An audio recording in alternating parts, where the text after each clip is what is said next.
आज सावन का सोमवार है और शिव भक्त शिव मंदिर में जाके जलाभिषेक करते हैं। भारत में नहीं, पूरी दुनिया में सावन के सोमवार में शिव भक्त हमेशा जाके शिव मंदिर में जलाभिषेक करते हैं। यही काम हरियाणा के नूह में शिव भक्त करना चाहते हैं, लेकिन वहां पे 2000 पुलिस लग गई है, 30 पुलिस की कंपनियां आ गई हैं और सरकार कह रही है कि नहीं, आप नूह में जलाभिषेक मत करिए, वहां पे अशांति फैल सकती है। धारा 144 लगा दी गई है। और ये कब? ये 2023 में हो रहा है। 1947 में धार्मिक आधार पे विभाजन हुआ था। ये कह के विभाजन हुआ था कि हिंदू नापाक होते हैं, हम पाक हैं, हिंदू नापाक हैं, हमें नया देश चाहिए, हमें एक अलग से देश चाहिए। तो पाकिस्तान बन गया। मुस्लिम्स ने कहा हमें पाकिस्तान चाहिए। गांधी जी की एक गलती कितनी भारी पड़ रही आज देखने को मिल रहा है। उस समय नूह और मेवात के लोगों को भी सरदार पटेल चाहते थे कि ये भी पाकिस्तान चले जाएं, लेकिन गांधी जी बोले नहीं, ये नूह मेवात वाले भारत में इनको रहने दीजिए, इनको यहाँ पे रहेंगे, ठीक रहेंगे। और आज स्थिति यह है कि कांवड़ यात्रा निकालने के लिए, शिव जलाभिषेक करने के लिए 2000 की पुलिस और 30 बटालियन लगाई गई है, और वो भी धारा 144 लगा दी गई है। मैं बार बार कह रहा हूं, हजारों की संख्या में हम महामंडलेश्वर हैं, हजारों की संख्या में यहां जगत गुरु हैं, कथावाचक हैं, कृष्ण कथावाचक हैं, राम कथावाचक हैं, शंकराचार्य हैं, बड़े बड़े नेता हैं, अग्नि है, मिसाइल है, राफेल है, चंद्रयान है। लेकिन क्या वो शिव भक्त लोगों को जलाभिषेक कराने दे रहा है क्या? नहीं। कानून इलाज है इसका, कानून। सठे साठ्यम समाचरेत का सिद्धांत लागू करना पड़ेगा। अगर हम चाहते हैं कि भारत में 2047 में विभाजन न हो, पहला विभाजन 1947 में हो चुका है, अगर हम चाहते हैं कि 2047 में दूसरा विभाजन न हो, हमें तत्काल का कुछ कानूनों को खत्म करना पड़ेगा और कुछ कानून बनाना पड़ेगा। हमें गुलामी के नाम और गुलामी के निशान को मिटाना पड़ेगा, हमें गुलामी के इतिहास को मिटाना पड़ेगा, गुलामी की भाषा पे प्रतिबंध लगाना पड़ेगा, गुलामी की शिक्षा व्यवस्था पे प्रतिबंध लगाना पड़ेगा। जो विदेशी किताबें पढ़ाई जा रही हैं भारत में स्कूलों में, उसको बैन करना पड़ेगा, विशेष दर्जा खत्म करना पड़ेगा, विशेष स्कूल खत्म करना पड़ेगा, विशेष कानून खत्म करना पड़ेगा, गुलामी की प्रशासनिक व्यवस्था खत्म करनी पड़ेगी, गुलामी की पुलिस व्यवस्था खत्म करनी पड़ेगी, गुलामी का टैक्स सिस्टम खत्म करना पड़ेगा, गुलामी का जुडिशल सिस्टम खत्म करना पड़ेगा, गुलामी के सारे कानून खत्म करने पड़ेंगे। अल्पसंख्यक बहुसंख्यक के नाम पे जो खेल चल रहा है इसको बंद करना पड़ेगा, वक्फ बोर्ड को खत्म करना पड़ेगा, और वक्फ बोर्ड ने जितना जमीनों पे कब्जा किया उसको वापस लेना पड़ेगा। इसी के बाद इस देश में हमें अमेरिका की तर्ज पे एक देश एक दंड संहिता लागू करना पड़ेगा।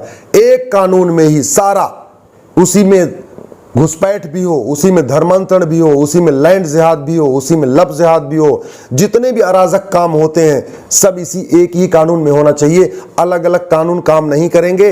ये 1860 का इंडियन पिनल कोड ये महाघटिया है। इसलिए देश में इतने अलगाववादी आ चुके, इतनी अराजकता फैल चुकी, इतने सरतन से जुदा हो चुके, किसी को भी फांसी नहीं हुई।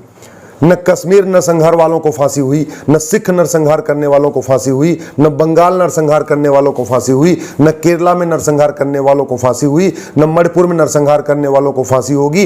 ये प्रेजेंट जो वर्तमान समय के कानून ये महाघटिया हैं, ये इनइफेक्टिव हैं, ये कुछ नहीं कर पाएंगे।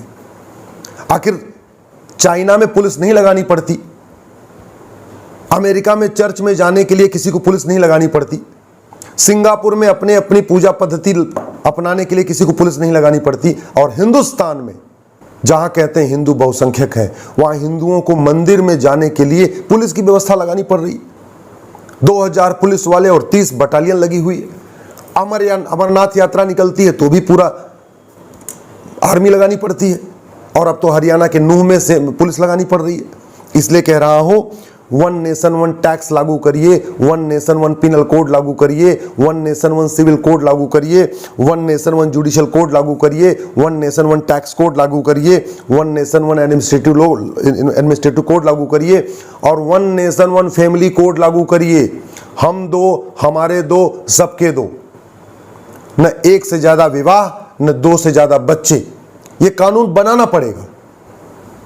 नहीं तो ये चंद्रयान हमारा काम नहीं आएगा, राफेल काम नहीं आएगा, अग्नि मिसाइल काम नहीं आएगी। ये जो बड़े बड़े वैज्ञानिक काम कर रहे हैं, ये देश की अराजकता को नहीं रोक पाएंगे। अराजकता को रोकेगा 60 समाजचर्य सिद्धांत के अनुसार कानून। विदेशी फंडिंग पे रोक लगाइए, हवालाबाजों को फांसी देने के लिए कानून बनाइए, ये सारी फंडिंग इनकी हवाला के जरिए होती है। एफसीआरए कानून को खत्म करिए, इनकी सारी फंडिंग एफसीआरए के जरिए हो रही है। प्रॉपर्टी को आधार से लिंक करिए, बहुत इनके पास मोटी प्रॉपर्टी इकट्ठा हो चुकी है। ये गरीब बने हुए हैं लेकिन एक्चुअल में प्रॉपर्टी इनके नाम पे खूब है। इसी तरीके से जो हमारे 4 लाख मठ मंदिर सरकार के कंट्रोल में है, उनको फ्री करिए। उन सारे 35 कानूनों को खत्म करिए जो मठ मंदिरों को कंट्रोल करने के लिए बनाए गए हैं। और सबसे इंपॉर्टेंट, एक सिटीजनशिप कोड बनाइए, भारतीय नागरिकता संहिता, यूनिफॉर्म सिटीजनशिप कोड। जो आदमी वसुधैव कुटुंबकम को न माने उसकी भारत की नागरिकता रद्द। जो आदमी ये नारी तू नारायणी को न माने उसकी भारत की नागरिकता रद्द। जो वंदे मातरम को न माने, भारत माता की जय न माने, उसकी भारत की नागरिकता रद्द। जो आदमी समता समानता को न माने उसकी नागरिकता रद्द। जो पब्लिकली ये बोले कि नहीं केवल मेरे ही जिसकी मैं पूजा करता हूं वही सर्वश्रेष्ठ है, दूसरों की पूजा करने वाले दूसरों की पूजा ही नहीं हो सकती है, उसकी नागरिकता रद्द होनी चाहिए। नफरत फैलाने वाले जो स्कूल है, अगर उनमें कोई किताब पढ़ाई जा रही है उस किताब की ऑडिट हो और ऐसे लोगों की नागरिकता रद्द होनी चाहिए। जो स्कूल में नफरत सिखा रहे हैं उनकी नागरिकता रद्द होनी चाहिए। जो संविधान को नहीं मानते, संविधान कहता है इक्वलिटी, जस्टिस, लिबर्टी, फ्रेटर्निटी, यानी सब एक समान है, सबको एक समान न्याय मिलना चाहिए, सबके अंदर भाईचारा होना चाहिए। जो इसको न माने उसकी नागरिकता रद्द होनी चाहिए। जो अपने आप को पाक कहे, दूसरों को नापाक कहे, उसकी नागरिकता रद्द होनी चाहिए। जो अपने आप को सुपर माने, दूसरों को काफिर कहे, उसकी नागरिकता रद्द होनी चाहिए। जो लोग ऐसी बातें सिखा रहे हैं, ऐसी बातें पढ़ा रहे हैं, ऐसी किताबें छाप रहे हैं, ऐसे विचार को प्रमोट कर रहे हैं, उन लोगों की नागरिकता रद्द होनी चाहिए। भारत को अगर बचाना है तो कानून बनाना पड़ेगा। कानून के अलावा कोई तरीका नहीं है। न अच्छे भाषण से अराजकता रुकेगी, न दुनिया भर के संगठनों से अराजकता रुकेगी। भारत में लाखों की संख्या में एनजीओ हैं, हजारों की संख्या में स्वयंसेवी संगठन है, और सब कह रहे हैं कि हम तो भाईचारा बढ़ा रहे हैं, भाईचारा बढ़ा रहे हैं, भाईचारा बढ़ा रहे हैं। भाईचारा बढ़ रहा है क्या? आखिर जैसे धर्मांतरण भारत में होता है, चीन में क्यों नहीं होता? जिस तरीके की नशा तस्करी भारत में है, सिंगापुर में क्यों नहीं होती? जिस तरीके के जमीन पर अवैध कब्जा भारत में होता है, वैसे अमेरिका में क्यों नहीं होता? वहां तो कोई राष्ट्र सेवी संगठन नहीं है, वहां तो लाखों एनजीओ नहीं है। कानून पावरफुल होता है, व्यक्ति पावरफुल नहीं होता। कोई पावरफुल नहीं है, सबसे बड़ा पावरफुल है कानून। इसलिए कह रहा हूं, झूठ पकड़ने के लिए नार्को पॉलीग्राफ ब्रेन मैपिंग कानून बनाइए, झूठ बोलने वालों को 10 से 20 साल की सजा देने का कानून बनाइए, और नागरिकता कानून बनाइए, तभी भारत बचेगा। नहीं तो मैं फिर से कह रहा हूं, अगर हमने इतिहास से नहीं सीखा, अगर हमने शिवाजी महाराज से नहीं सीखा, राणा प्रताप से नहीं सीखा, पृथ्वीराज चौहान से नहीं सीखा, और तो और 1947 के विभाजन से नहीं सीखा, सिखों के नरसंहार से नहीं सीखा, 1990 के कश्मीर नरसंहार से नहीं सीखा, बंगाल में पलायन से नहीं सीखा, मणिपुर में पलायन से नहीं सीखा, तो एक न एक दिन हमारे आपके बच्चों का भी पलायन होगा। आज के नेता 25 साल के बाद आपके बच्चों को बचाने नहीं आएंगे, लेकिन आज का अच्छा कानून 25 साल के बाद आपके बच्चों को बचाएगा। और 25 साल के बाद नहीं, मैं तो कह रहा हूं, जो 20 कानूनों की लिस्ट में दे रहा हूं, इन 20 कानूनों को लागू कर दिया जाए, अगले 500 साल, अगले 1000 साल तक सनातन धर्म ऐसे ही रहेगा और बल्कि बढ़ेगा, प्रचार प्रसार होगा। जो इन 20 कानूनों की मैं बात कर रहा हूं, इसको लागू कर दिया जाए, अराजकता खत्म हो जाएगी, धर्मांतरण खत्म हो जाएगा, जिहाद खत्म हो जाएगा, कट्टरवाद खत्म हो जाएगा, मजहबी उन्माद खत्म हो जाएगा, घुसपैठिए खुद भाग जाएंगे, हवाला का कारोबार बंद हो जाएगा, काला धन खत्म हो जाएगा, बेनामी संपत्ति खत्म हो जाएगी, ये लुटेरे बदमाश गुंडे जो संसद विधानसभा में पहुंच रहे हैं, ये बंद हो जाएगा। समाधान है कानून। आपको अगर मेरी बात ठीक लगी हो तो इस वीडियो को अपने सभी दोस्तों के यहाँ, रिश्तेदारों के यहाँ जरूर भेजिएगा। जय हिंद, जय भारत।